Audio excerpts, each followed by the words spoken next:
वैदिक क्लासेज में एक बार फिर से आपका स्वागत है। और आज अपनी जो प्राचीन सभ्यताओं से संबंधित जो क्लास है वो अंतिम क्लास होगी। कुछ एक जो बाकी रह रही थी, जो छोटी अपन के परास्थल हैं, उनके बारे में आप एक एक करके चर्चा कर लेते हैं। इसके बाद में अपन राजस्थान के जो प्रमुख युद्ध हैं उनकी एक एक चर्चा करेंगे। यानी कि अपन राजस्थान की जो हिस्ट्री पढ़ रहे हैं वो हिस्ट्री अपन शुरुआत से लेकर अंत तक पढ़ेंगे। उसमें भी अपन को समझना ये है कि वास्तव में राजस्थान की जो इतिहास है वो है क्या है। ठीक है, तो एक एक करके देखो। सबसे पहले अपन पढ़ लेते हैं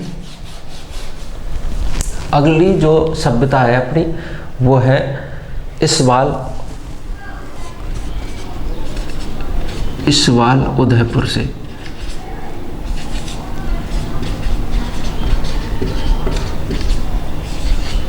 देखो भाई, इसवाल उदयपुर से कुछ एक चीज़ ऐसी प्राप्त होती है जो बहुत इम्पोर्टेंट है अपन के एग्जाम के पॉइंट ऑफ व्यू से। तो देखिए क्या क्या चीज़ है। सबसे पहले भारत में प्राचीनतम अगर लोहे गलाने की जो भट्टियाँ प्राप्त होती हैं वो अपन को कहाँ से प्राप्त होती हैं? इसवाल उदयपुर से प्राप्त होती है।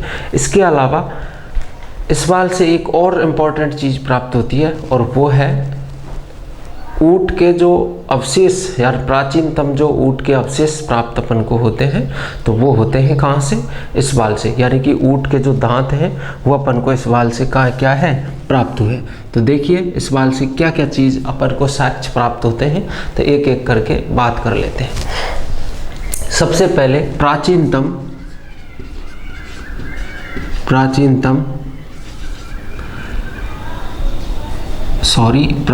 नहीं, इसको प्राचीन ही बोलेंगे, क्योंकि सोनारी से सबसे प्राचीन क्या मिलती है? लोहे की भट्टियां हमें प्राप्त होती है। हालांकि जो लोहे का जो औजार वगैरह हैं वो सबसे ज़्यादा कहाँ से प्राप्त हो रहे हैं? लोहे के। कहाँ से? इसवाल से। लेकिन अगर प्राचीन भट्टियों की बात की जाए, यानी कि सबसे पहले ऐसी कौन भट्टियां कहाँ स्थित थी जिनमें लोहे गलाने का कार्य किया जाता था, वो तो है सोनारी से। ठीक है, और सोनारी शायद अपन ने अभी तक पढ़ी नहीं है, तो वो अपन इसके बाद ही पढ़ लेंगे। तो ये प्राचीन लोहे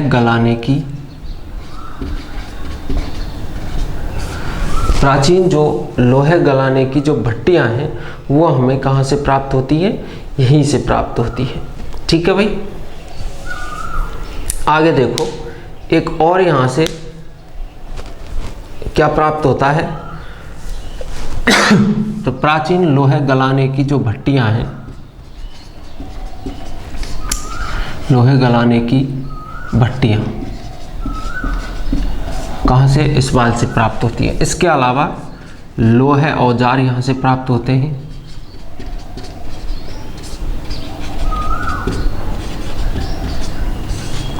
लोहे मल,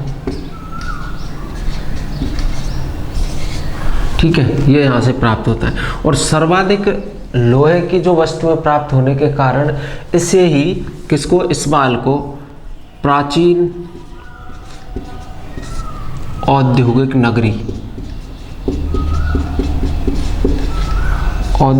नगरी कहा जाता है। क्या कारण है नगरी कहा जाता है? कारण ये है भाई कि यहाँ से सबसे ज़्यादा जो लोहे के औजार हैं वो अपने को क्या होते हैं? प्राप्त होते हैं। कहाँ से? इसवाल से। और इसी कारण से इसे प्राचीन औद्योगिक नगरी के नाम से जाना जाता है। यहाँ से जो अवशेष हैं लोहे के 500 ईसा पूर्व तक के प्रमाण मिलते हैं।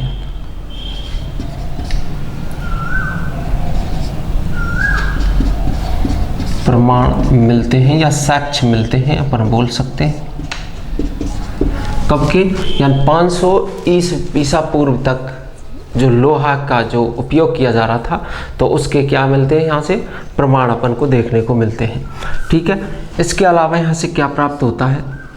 देखो, इसके अलावा यहाँ से कुछ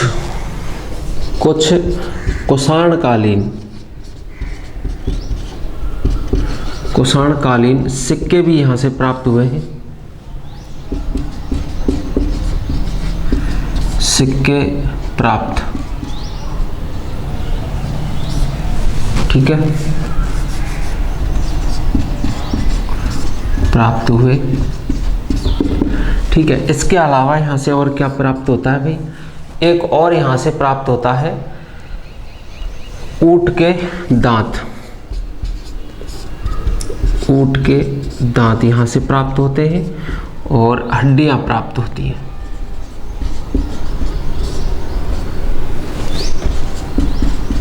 तो इतनी जो चीज़ें हैं वो यहाँ से अपन को क्या है प्राप्त होते हैं, कहाँ से, इस्वाल उदयपुर से। ठीक है, तो आपको ध्यान ये रखना है कि इस्वाल उदयपुर से एक तो प्राचीन लोहे गलाने की भट्टियां हमें प्राप्त होती हैं और 500 ईसा पूर्व तक के यहाँ से जो लोहे के अवशेष हैं वो हमें प्राप्त होते हैं। इसके अलावा ऊंट के जो प्राचीनतम प्रमाण हैं वो भी हमें कहाँ से प्राप्त होते हैं, इस्वाल से प्राप्त होते हैं। ठीक है, तो ये सारी चीज़ें आप याद रखें।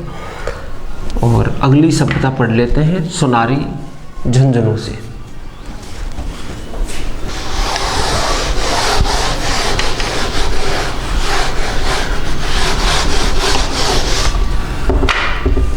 देखो भाई, सोनारी झुंझुनू,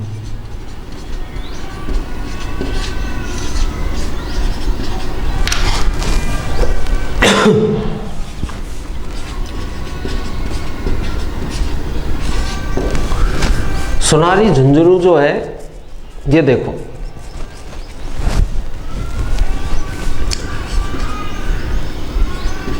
खेतड़ी तहसील, सोनारी गांव,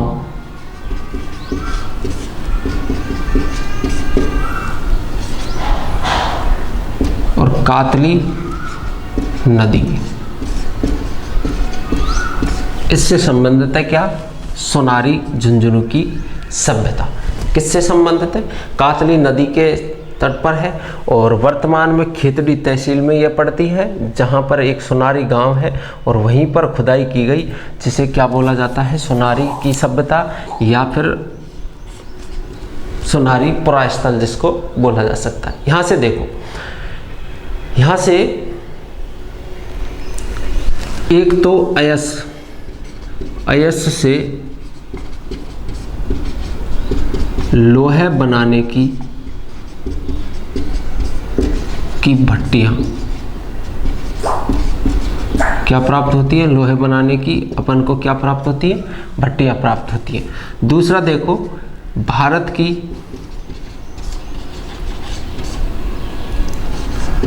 प्राचीनतम लोहे गलाने की भट्टियां,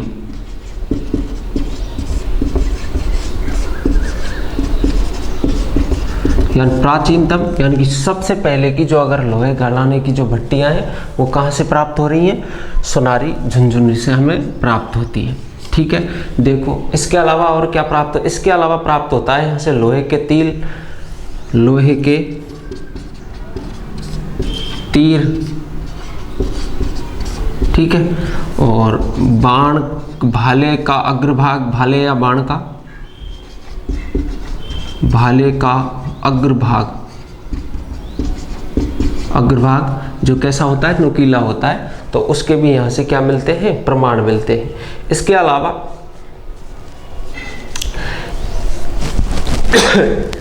अलावा देखो, लोहे के बर्तन भी हमें कहाँ से प्राप्त होते हैं, सोनारी से प्राप्त होते हैं। और एक बहुत ही इंपॉर्टेंट चीज़ है और वो यहाँ से प्राप्त होती है, और वो क्या है, एक है मूर्ति यानी मृद पात्र हमें प्राप्त होता है, और वो है कृष्ण परिमार्जित मृद पात्र, यानी कि मिट्टी का बर्तन है और कैसे कलर का है, कृष्ण वर्णीय है, और वो भी हमें यहाँ से प्राप्त होता है। और इसके बारे में कहा जाता है कि ये कैसा है भाई, मौर्य युगीन है। कब का है, मौर्य युगीन है ये, यानी मौर्य काल का ये बर्तन है। हम पहले भी पढ़ चुके थे कि काली पॉलिश वाले जो बर्तन है वो कहाँ से प्राप्त होंगे हमें, सॉरी, जो काले प्रकार के जो बर्तन है काले पॉलिश वाले, तो वो मौर्य काल से ही संबंधित है। इससे पहले के जो काले अपन को प्राप्त नहीं होते हैं। ठीक है, लाल पॉलिशदार हमें प्राप्त हो जाते हैं और बिना पॉलिश के भी प्राप्त हो जाते हैं, लेकिन पॉलिश वाले नहीं।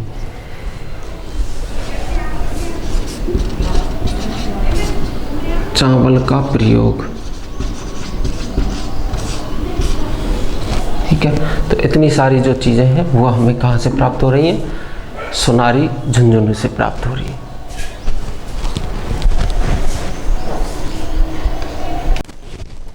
तो देखिए, इसके अलावा कुछ एक चीज़ और यहाँ से प्राप्त होती है, और वो है एक तो घोड़ों से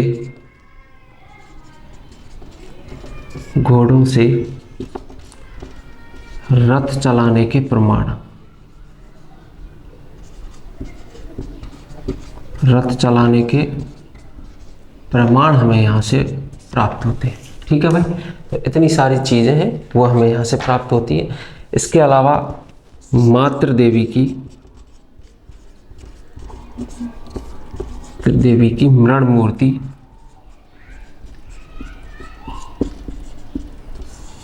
मूर्तियाँ यहाँ से प्राप्त होती है। अनाज के कोठे भी यहाँ से प्राप्त होते हैं, अनाज के कोठे। ठीक है, तो ये चीज़ भैया कहाँ से प्राप्त होती है? सोनारी झुनझुनू से प्राप्त होती है। एक बार इसे आप स्क्रीनशॉट लो, नेक्स्ट पढ़ेंगे।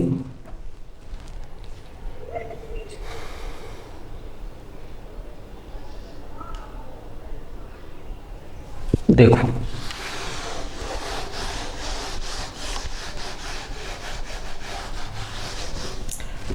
इसके अलावा कुछ छोटे छोटे प्रस्थल भी हैं, जैसे एक तो तिलवाड़ा है,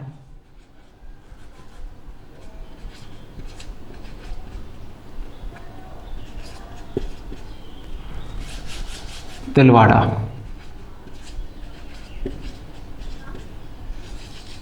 कहाँ है भाई? तिलवाड़ा है बाड़मेर में।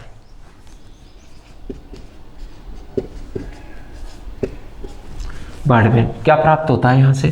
तो यहाँ से सबसे पहले जो चीज़ प्राप्त होती है वो है एक अग्निकुंड प्राप्त होता है। क्या प्राप्त होता है? अग्निकुंड। अब अग्निकुंड में क्या प्राप्त होता है अपन को? एक तो मानव अस्थियां,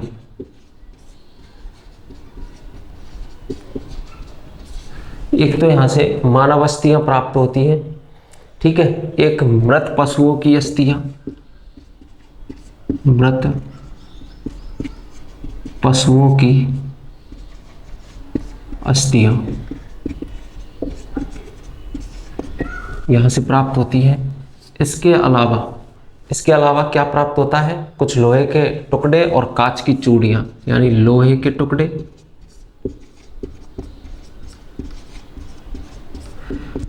कांच की चूड़ियां,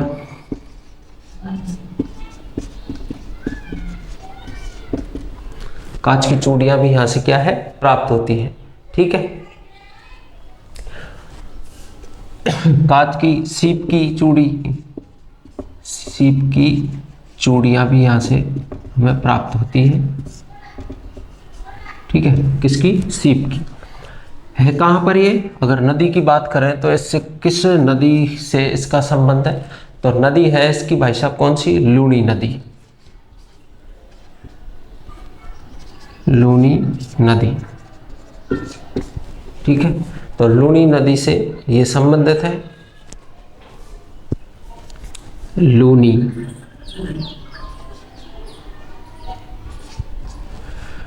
नदी से। तो इतनी जानकारी जो है अपन को कहां से प्राप्त हो रही है? तिलवाड़ा बाड़मेर से। क्लियर भाई? आगे देखो अगली।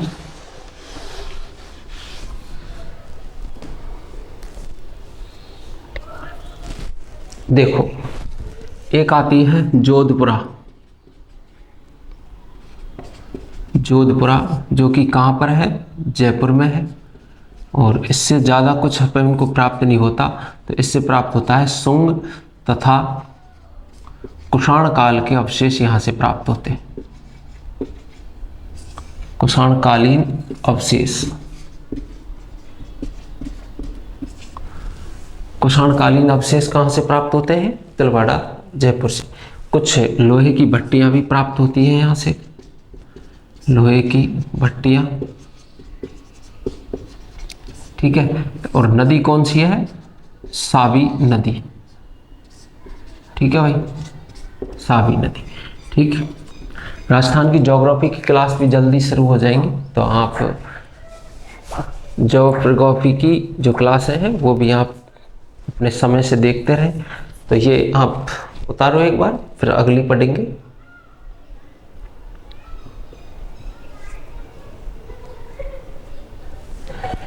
तो देखो अगली एक और है बरोर सभ्यता, बरोर, और बरोर है भाई साहब श्री गंगानगर में। कहाँ पर है? श्री गंगानगर में ये स्थान है। और इसमें सबसे बड़ी जो चीज है वो है यहाँ से हड़प्पा काल के कुछ बर्तन प्राप्त हुए हैं। और संपूर्ण भारत में ही नहीं, संपूर्ण विश्व में अगर बर्तन बनाने में काली मिट्टी का प्रयोग किया गया है तो वो केवल और केवल मात्र किस जगह पर? बरौर की जो सभ्यता है यहीं पर। तो यहाँ अपन बोल सकते हैं कि हड़प्पा कालीन काली मिट्टी के बर्तन,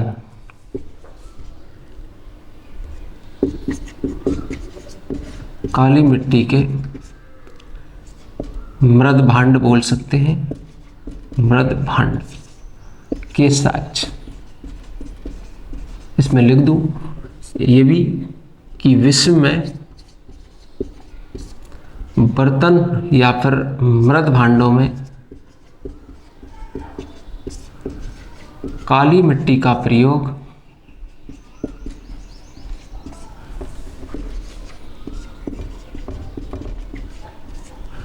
केवल मात्र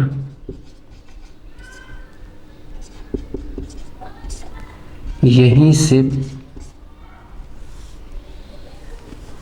केवल मात्र यहीं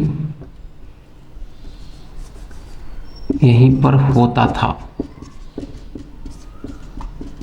ठीक है। तो विश्व में ऐसी कोई स्थान नहीं है जहां पर काली मिट्टी के बर्तन बनाए जाते थे, यानी कि बर्तन बनाने में काली मिट्टी का जो है प्रयोग किया जाता था। क्लियर? दूसरी तरह से एक और सभ्यता है और इसको भी आप ध्यान रखें, यह है भीनमाल जालौर। आप सब जानते हैं भीनमाल जालौर क्या प्राप्त होता है? भीनमाल जालौर से भाई साहब एक तो शक क्षत्रपों की जानकारी मिलती है, की जानकारी, एक तो शक जो है तो शकों की जानकारी यहां से मिलती है। एक है यूनानी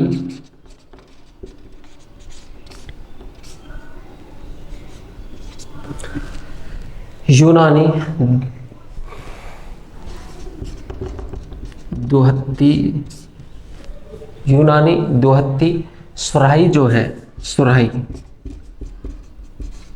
ठीक है, वो भी यहाँ से क्या है? सुराही होती है। उसके भी साक्ष्य कहाँ से मिलते हैं? हमें यहाँ से देखने को मिलते हैं भीनमाल जालौर से। तो जालौर में सबसे बढ़िया जो जानकारी अपन को प्राप्त होती है वो है शकों की जो जानकारी प्राप्त होती है वह कहाँ से प्राप्त होती है? भीनमाल जालौर से प्राप्त होती है। तो अगली सभ्यता है कुछ और, तो वो भी आप देख लें। एक है सोथी, जो कि कहाँ पड़ती है? सोथी सभ्यता, और ये है भाई साहब बीकानेर में।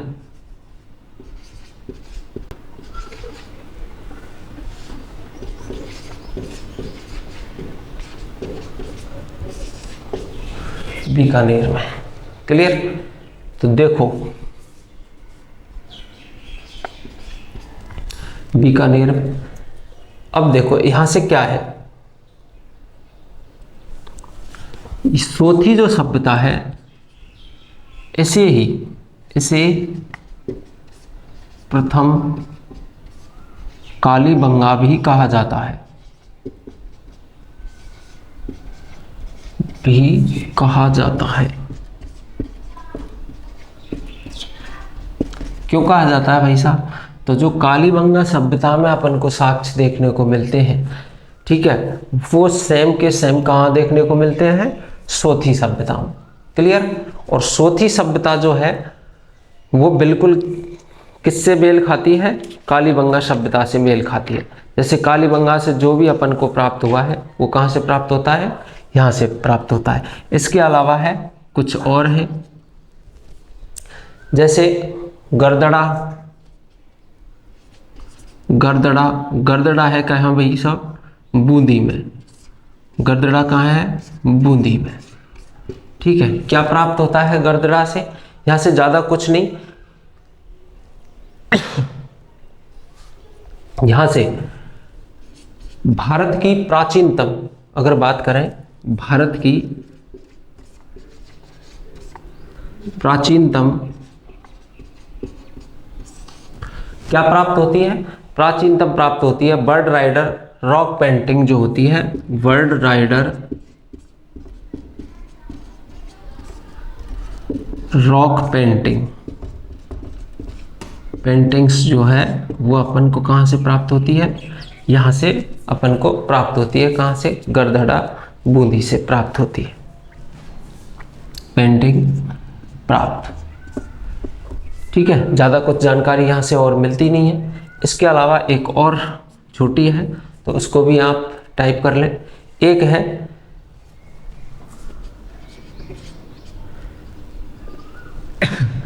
तिपटिया।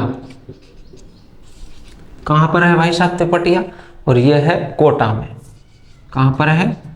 कोटा में। क्या प्राप्त होता है यहाँ से? प्रागैतिहासिक काल के क्या है? प्राग ऐतिहासिक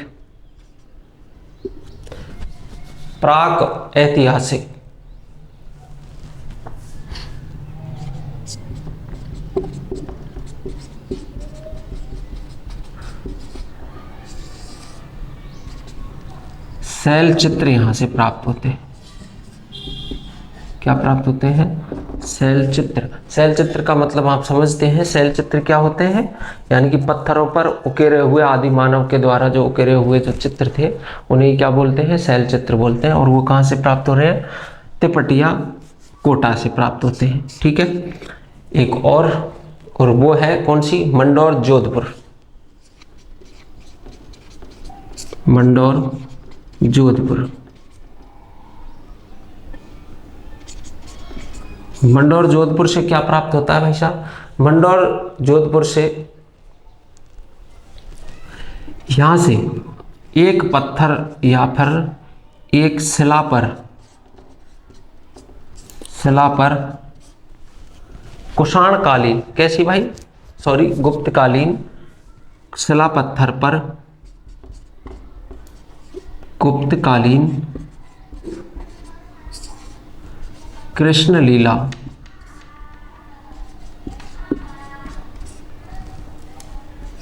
का चित्रांकन क्या किया गया है भाई? चित्रांकन किया गया है। किस पर?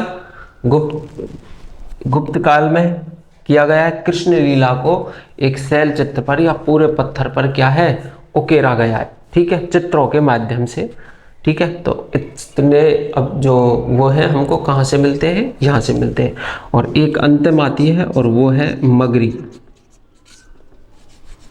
ठीक है भाई साहब, कौन सी है? मगरी।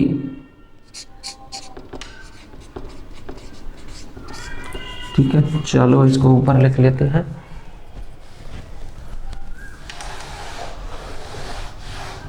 जो अंतिम जो सभ्यता है वो आप देख लो।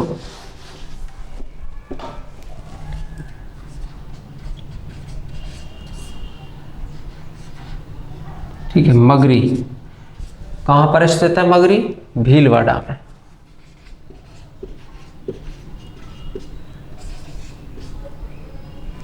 ठीक है, कहाँ पर है भाई? भीलवाड़ा में। क्या प्राप्त होता है यहां से? एक तो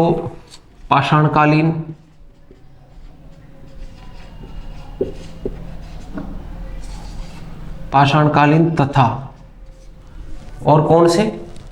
आहड़ सभ्यता के, तथा आर्य सभ्यता के समकालीन अवशेष प्राप्त होते हैं। अवशेष प्राप्त होते हैं। क्लियर? मगरी भीलवाड़ा से, ठीक है। किसके? एक तो आर्य सभ्यता के और एक पाषाण कालीन जो है उस समय के, यानी यहां से क्या प्राप्त हो रहे हैं? यहाँ पर साक्ष्य प्राप्त होते हैं। ध्यान दें भैया, अपन की जितनी भी जो सभ्यताओं से संबंधित क्लास है वो पूरी हो चुकी है। लगभग 5 क्लास आपकी हो चुकी हैं और राजस्थान की प्रत्येक छोटी से लेकर बड़ी सभ्यता का अपन ने क्या किया, यहाँ पर चर्चा की है। ठीक है, हो सकता है कुछ दिक्कतें ये हो रही हो आपको कि भाषात्मक प्रॉब्लम हो रही हो या फिर कुछ सफाई का भी कुछ थोड़ा सा हो रहा हो, लेकिन फिर भी जो चीज़ आपको यहाँ पर पढ़ने को जो मिल रही है, आप निश्चिंत होकर के उसके नोट्स तैयार कर लें और अगली जो एग्ज़ाम्स हैं आपकी, चाहे किसी से भी संबंधित आपकी एग्ज़ाम हो, किसी भी चीज़ की एग्ज़ाम हो, ठीक है, तो उन सब में जो अपन का जो पेपर प्रिपेयर किया जाता है तो सभी से संबंधित या सभी से जो अकॉर्डिंग क्वेश्चन है वो अपन को यहीं से पुट अप किए जाते हैं। ठीक है, तो उसके अलावा सिलेबस अपना बाहर है नहीं है और रीट जो है, रीट में इतना बड़ा सिलेबस है नहीं, छोटा सिलेबस है और आसानी से अपन रीट फाइट कर सकते हैं। ठीक है, दूसरी चीज़ ये कि आप एक रेगुलरिटी और एक अपन की जो स्टडी है वो किस प्रकार की होनी चाहिए, स्मार्ट स्टडी होनी चाहिए। इसका मतलब ये हुआ कि क्वेश्चन कहाँ से आएगा, कैसा आएगा, उस पूरे जिस चैप्टर को अपन पढ़ रहे हैं तो पूरे चैप्टर के बारे में आप पहले समझो कि पढ़ क्या रहे हैं।